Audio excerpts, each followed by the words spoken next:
President Trump will deliver remarks this morning at the National Prayer Breakfast before meeting with Republicans to discuss the federal budget. Meantime, his administration continues to trim the federal government. Members of the CIA were offered buyouts if they choose to resign. We want to expand on that story now with our CBS News senior White House correspondent Weijia Jiang. Weijia, help us understand why the CIA is being targeted here, and if its employees do resign, how does that impact their operations around the world? Well, Errol, this is part of an ongoing massive effort by the Trump administration to shrink the government. As for exactly why the CIA is being targeted, the White House has not responded to any questions about that.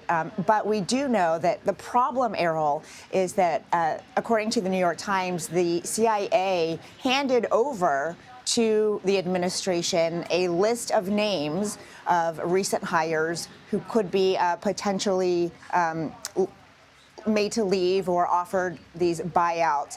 And, you know, every time that you or I or anyone has talked to the CIA and the agents, you know, the most important thing for them is anonymity, so they can do their job, so people don't know their identity. And there is a real concern that because this list is out there now, that their work could be jeopardized, that these individuals could be targeted.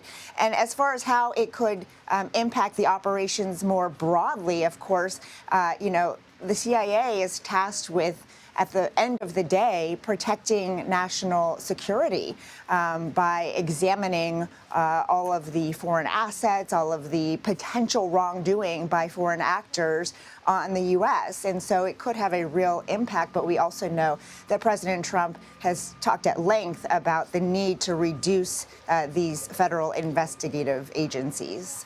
And meanwhile, Weijia, the newly minted Attorney General Pam Bondi has issued a slate of directives for the Justice Department. Help us understand what those include.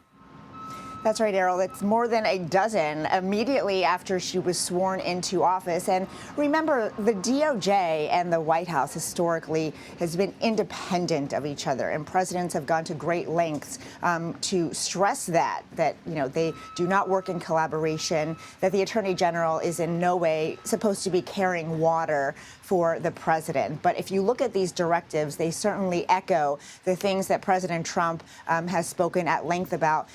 For example, her first one includes how to get rid of the weaponization of government, and she set up a task force that will look at all the investigations that President Trump faced, civil and criminal ones, from the DOJ, from the New York office there. So I think that it shows as a very important first example of sort of aligning with what the president wants. She also issued several others, one to get rid of DEI programs within the Department of Justice, one that brings back the death penalty. There was a moratorium on federal executions before. There's one that deals with sanctuary cities that the administration, that the DOJ claims is getting in the way of their work. So, Errol, if you go down the line, again, even though they are meant to be separate from the White House, you can see